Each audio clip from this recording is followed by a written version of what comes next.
Okay, so let's get this out the way real quick. Scoot Henderson is a dog. Now I know it's only summer league. I get it. But if you really look at how he moved, looked at how he was able to get his own shot, looked at how Dame-esque he looked, I don't know why Portland has always been in this form of purgatory, but for some odd reason, they seem to be able to draft really well. Let's talk about what this means for the future of Portland. And obviously, as we can see, Dame is forcing his way out at this particular point. Did they pick up another Dame? They get Dame 2.0? I don't want to say 2.0, but I mean, like, let's talk about it. Listen, if you're new to the channel, it's your boy P.kidd with P.kidd Talks NBA. Scoot Henderson just had a nice showing in the Summer League.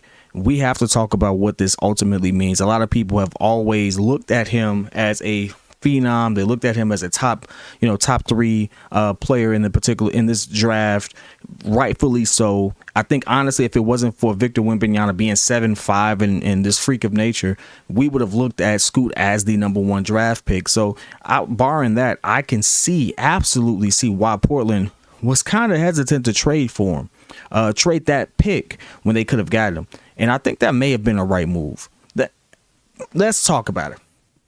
Portland is in a situation where Dame is older. Their team is geared to go younger.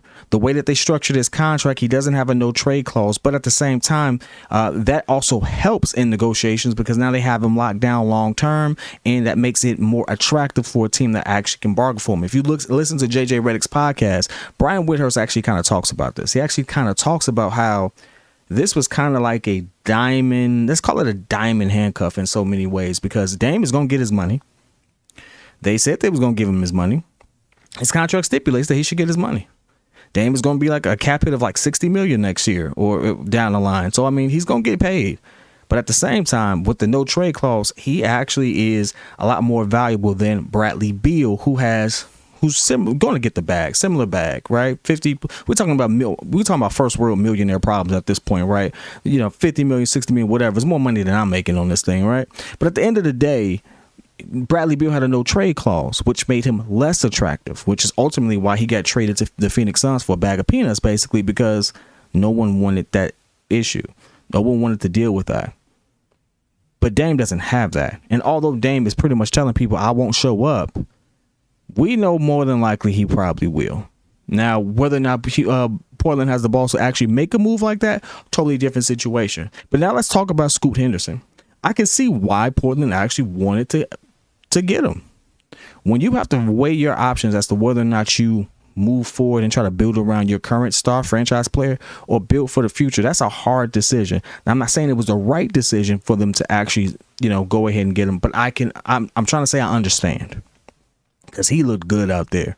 I mean, he looked fluid, and the way he was getting his shot, the way that he had, counters for his moves and stuff like that, the way he can get to the cup, the way he found open people. I've been a Dame fan since Dame has kind of been on the scene, and he looked a lot like Dame.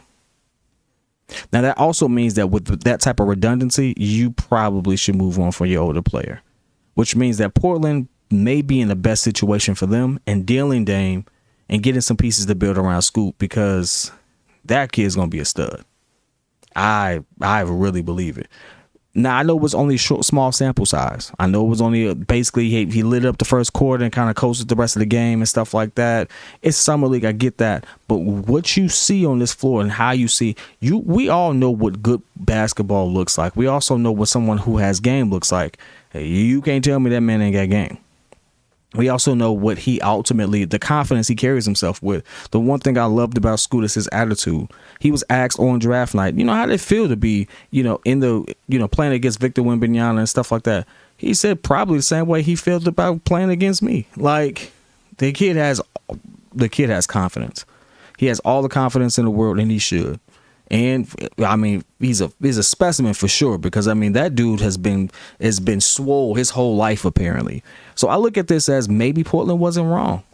Maybe Portland was doing the right thing. It's the uncomfortable truth about the matter, because at this point, if you really look at it, they really had no choice but to go younger. Like, you pigeonhole yourself to say maybe we got a 2-3 year window, or I can give myself enough runway, trade off, let Dame go to a contender, let him continue his career and hopefully get a ring. But I can use that to get assets, to build around another young potential star and plan for that future. Now, Portland has been planning for the future since Clyde Drexler, but still, what's one more go around at this point? I mean, you ain't won all this time, you might as well. So I can see why they made the decision. Now, if you're a Portland fan, would you have made the decision? Would you have gone ahead and, traded this pick, or would you have kept it based off what you've seen, how you see him look in Summer League? Ultimately, I want to see how he looks in a real game against all pros. I mean, some of these people he's playing against, they won't even make a roster, and it was still the Houston Rockets, which is one of the youngest teams in the league, no matter if they were all pros or not. So, I mean, it is one game. It is 1/4 of one game that we're really talking about if you look at the highlights and not instead of the whole game. But it still showcased a lot of skill. And you got to give that skill credit. And you got to sit there and admit, I can see why they picked him number 3. But what would you have done?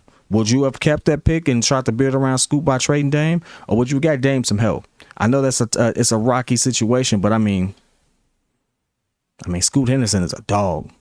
I got to give it to him. Clap it up for having the balls to sit there and make that type of move, because I'll be honest with you, not a lot of GMs and organizations would have done it, but the Portland Trail Blazers did it. And if Scoot Henderson goes off to rally off 20 again, if he goes off 20 points a game, 10 assists with the way that he's looking, who's going to blame him? But I want to hear your thoughts, man. Whether it's love, let's say put it in the chat. I'll be in there with you. Till next time. Peace.